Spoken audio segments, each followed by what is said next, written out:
సదుపాయాలు కల్పించాలని డిమాండ్ చేస్తూ సిపిఐ ఆధ్వర్యంలో ఆదిలాబాద్ కలెక్టరేట్ ఎదుట ధర్నా చేపట్టారు.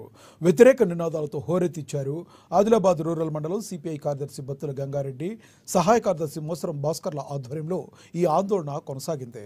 సర్వే నెంబర్ 38లోని నిషాన్ ఘాట్లో ప్రజలకు కనీస మౌలిక సదుపాయాలు కల్పించాలని సిపిఐ జిల్లా సహాయ కార్యదర్శి సిర్ర దేవేందర్, జిల్లా కార్యవర్గ సభ్యుడు ఏఐకేఎస్ జిల్లా ప్రధాన కార్యదర్శి చిల్కా దేవిదాస్ పేర్కొన్నారు.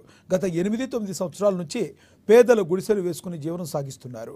విషపురుగుల మధ్య భయంగా బతుకులు వెళ్లదీస్తున్నారని వారు తీవ్ర ఆవేదన వ్యక్తం చేశారు.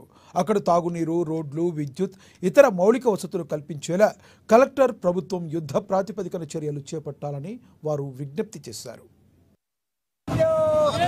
నిషాన్ ఘాటుకు కనీస సౌకర్యాలు కల్పించాలని, అందులో త్రాగునీరు, రోడ్ల సౌకర్యం, విద్యుత్ సౌకర్యాన్ని వెంటనే కల్పించాలని చెప్పి డిమాండ్ చేస్తూ ఈరోజు ఆదిలాబాద్ జిల్లా కలెక్టర్ కార్యాలయం ముంగట ధర్నా చేపట్టడం జరుగుతుంది. ఇలా గత 8-9 సంవత్సరాల నుంచి నిషాన్ ఘాట్ ప్రజలు అక్కడ గుడిసెలు వేసుకొని జీవిస్తూ ఉన్నారు. అక్కడ పాముల భయంతో, తేళ్ల భయంతో, అడవి జంతువుల భయంతో జీవిస్తున్న ఇలా పాలక వర్గం అక్కడ చూసి చూడనట్టు వ్యవహరించడం ఇది ఎంతవరకు సమంజసమని సిపిఐ పార్టీ తరపు నుండి అడుగుతా ఉన్నాం. ఇవాళ గత ప్రభుత్వంలో నిషాన్ ఘాట్కు పోయే రోడ్లో ఒక బ్రిడ్జ్ నిర్మించడం జరిగింది. దాని బ్రిడ్జ్ కాంట్రాక్టర్ సదానందం.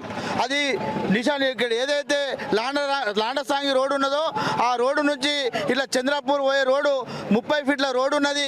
ఆ సదానందం అనే కాంట్రాక్టర్ ఇప్పటి వరకు ఎందుకు ఆ రోడ్డు పూర్తి చేస్తలేడు అర్థం కాని పరిస్థితి ఉన్నది. ఇప్పుడు మొన్ననే కలెక్టర్ గారు, ఆదిలాబాద్ కలెక్టర్ గారు, నిర్మల్ కలెక్టర్ గారు నిషాన్ ఘాట్ ఏరియాలో దాదాపు 20 ఎకరాల భూమిని సర్వే చేయడం జరిగింది. యంగ్ ఇండియా ఇంటిగ్రేటెడ్ స్కూల్ కోసం ఏర్పాటు చేయడం జరిగింది. దాన్ని కూడా వేరేకే తీసుకుపోయే కుట్రలు చేస్తూ ఉన్నారు. కాబట్టి కనీస మౌలిక సదుపాయాలు కల్పించేంత వరకు నిషాన్ ఘాట్ ప్రజలందరూ ఏకతాటిపై ఉండి పెద్ద ఎత్తున ఆందోళన కార్యక్రమాలు చేపట్టడానికి సిద్ధంగా ఉన్నామని మేము జిల్లా పాలక వర్గానికి అలాగే జిల్లా కలెక్టర్ గారికి విజ్ఞప్తి చేస్తూ ఉన్నాం.